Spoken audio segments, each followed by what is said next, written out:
r/Tifu, dear edit, today, I fricked up Tifu by buying everyone an Ancestry DNA kit and ruining Christmas. Earlier this year, Ancestry DNA had a sale on their kit. I thought it would be a great gift idea, so I bought 6 of them for Christmas presents.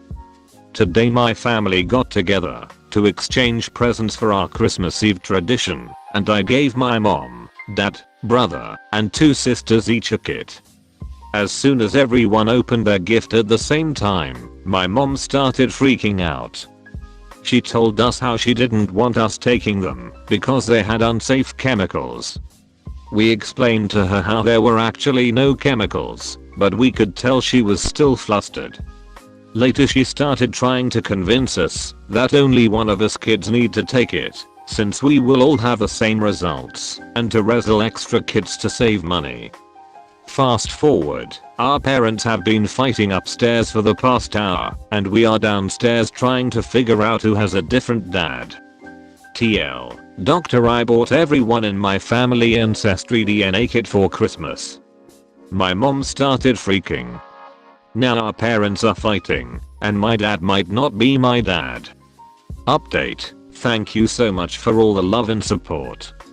My sisters, brother and I have not yet decided yet if we are going to take the test. No matter what the results are, we will still love each other and our parents no matter what. Update 2. Christmas isn't ruined. My foo actually turned into a Christmas miracle. Turns out my sister's father passed away shortly after she was born. A good friend of my mom's was able to help her through the darkest time in her life, and they went on to fall in love and create the rest of our family. They never told us because of how hard it was for my mom. Last night she was strong enough to share stories and photos with us for the first time, and it truly brought us even closer together as a family.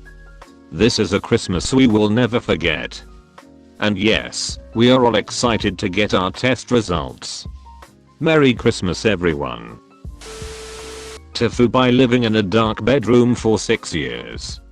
The overhead fan in our bedroom uses one of those compact halogen light bulbs. 6 years ago the bulb burned out and got really dim, just barely aglow. I bought a replacement bulb, but when I put that one in it was also barely lighting up, so I realized the unit was bad. The fan still worked great. It literally is the best fan I've ever had because it moves a ton of air and is super quiet. The fan had also been a gift when we moved into our house. The unit cost over $400, so I didn't really want to replace it, even though our bedroom doesn't get much natural light, so it is pretty dark. So since then over the years my wife and I have had to make do with no overhead light. We open the windows during the day, and at night, use a combination of bedside lamps and the bathroom light. It's never really as good of lighting as an overhead lamp, so I keep some flashlights up there for when we are cleaning or looking for something, etc. After 6 years of living in the dark, this winter I just decided I would replace the damn thing. But before I did, I decided to try one last time with another bulb because, however unlikely, it's possible both bulbs I had tried were bad. So I'm up there installing the new bulb, grab the remote, the fan has a remote, and as I'm turning the light on I realize the goddamn thing is dimmable. For 6 freaking years we lived with the inconvenience of no overhead light, and the whole time it was just because the damn thing was set to dim. Frick me. TL. Doctor, for 6 years I lived with no bedroom light because the overhead lamp was broken, but turns out it was fine, and it was just set to a dim setting the whole time. Tifu by owning a golden retriever while being black. Sigh. Work was rough today and all I wanted to do afterward was to sit on the couch and let the TV watch me while eating food not cooked by my own hands. The answer to that? Delivery. Food ordered. I let the dog into the yard to burn some energy and sat camped outside with him while waiting for the delivery. DoorDash, Grubhub, Uber and everyone other than Jehovah's Witnesses has trouble locating my address, strictly relying on GPS. so it's nothing for me to post up and wait outside for. When they are close, flag them down and go back inside for a contactless drop off. Pertinent details before shit hits the fan. My neighbor and I share a fence with a doggy door as our pups are super close, and you can bet each time that if my dog is outside, hers will follow for cross yard playtime. This was the case today, and probably bad judgment on my part to think that I would be able to break up the fun quickly. Both dogs were in the neighbor's yard at the time the notification came through that the driver was pulling up, and I had to call out a few times to get my dog's attention. Neighbor thankfully whistled for her dog, and I had to put on the voice for mine to acknowledge I existed, and then took off running for my door while waving to the driver, who by this point was getting out of the car. Pup and I have a game called Runaway where I will take off yelling runaway and literally he will chase after me like some human-sized fetch stick. I use this to my advantage until he realized I was putting him inside, but managed to get him through the storm door and close a screen before he could run out. Then realized that I'd left the gate locked like an idiot with the driver standing right outside by this point. I didn't have a mask on at this point and neither did she, so I yelled from the porch that she could leave the food by the mailbox, and that is where the fun started. Is that your dog? My bullshit meter didn't go off. I thought she was asking a question with an obvious answer because duh, she was a dog person, so I engaged with dog owner gushiness. Yes, blah, blah, blah. His name is Ziz. Wanna say hi? I'll be nice, because you brought my food. But she just stood there awkwardly for a moment, put the food down and quickly jumped back into her car. In my mind I was like, okay, weird, but whatever. Snatched the food and went back inside. Went to wash my hands, and from the kitchen window, I can see the full street where she is still parked outside. Thinking okay, weird, again, but didn't dwell on it too much, figuring that she was looking at the route to her next location. I went about my business of preparing to destroy my meal. Few minutes later, the dog begins barking manically at the door.